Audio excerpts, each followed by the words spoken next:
Okay, to switch on the coffee maker, you press the power button and you have to wait until the machine will wash it.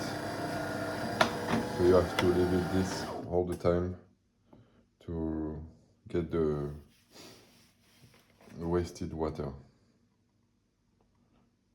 So we wait. I'm just coming back.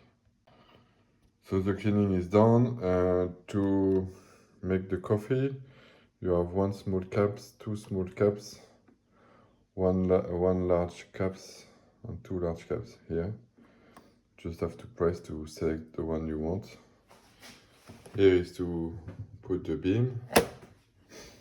When there is no more water, you will have this, which will be red.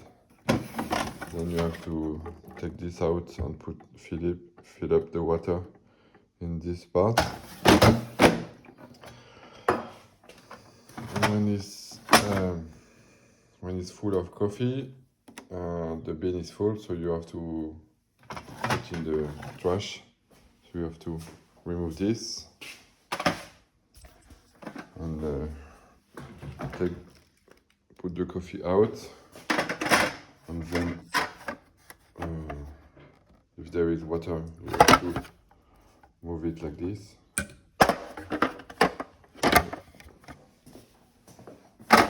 And then you place it back, and you can make your coffee. And when it's done, please place this cup to get the water, otherwise this will be full very fast. Thank you.